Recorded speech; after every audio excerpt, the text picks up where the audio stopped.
Քաղաքացիներ, որոնք խորացած չեն այս թեմայի մեջ, էլ երբ որ մենք ասում ենք քաղբանտարկյալ,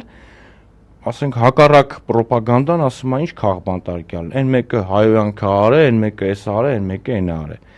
Քաղբանտարկյալը չի նշանակում, որ քրեական օրենսգրքում կա մի հոդված, որտեղ գրած է անձը ենթակա է քրեական պատասխանատվության իր քաղաքական հայացքների համար։ Այդպիսի հոդված չկա։ Դա նշանակում է, որ քաղբանտարկյալներին հետապնդում են քրեական օրենսգրքում առկա հոդվածներով։ Ընդ որում, ես չեմ զարմանա, եթե հաջորդ իսկ քաղբանտարկյալին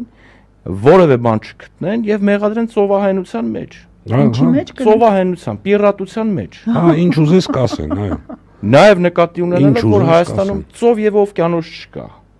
Ոնց որ նավել չկա մի առանձնապես։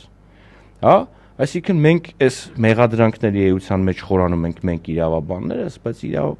մենք ենք խորանում